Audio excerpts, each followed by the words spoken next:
ওই যে আপনি তো ওই যে ওই দিন আপনার সাথে কথা হইলো তাই না?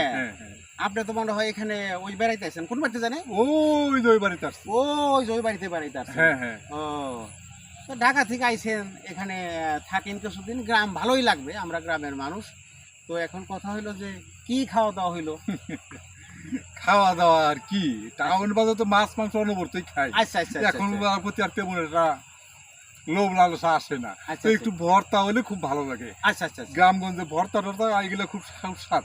আচ্ছা আচ্ছা আচ্ছা তো বলছিলাম বেগুন ভর্তা করতে। আচ্ছা আচ্ছা তো বেগুন ভর্তা করছে, ওইটা যে খাইছি, টেস্ট খুব ভালোই লাগছে। খুব ভালো লাগছে। ও বেগুন ভর্তা দেখাই। বেগুন ভর্তা দিয়ে।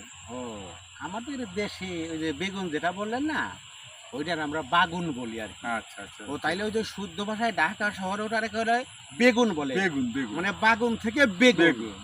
তো আপনি কি দেখিয়েছেন আজ? ও আমিও ভর্তা খুব পছন্দ করি। আচ্ছা আচ্ছা আচ্ছা আমিও ভর্তা দাই খাইছি আর কি। আচ্ছা আচ্ছা। তো আমি খাইছি হইলো আপনার এলু ভর্তা দিয়ে।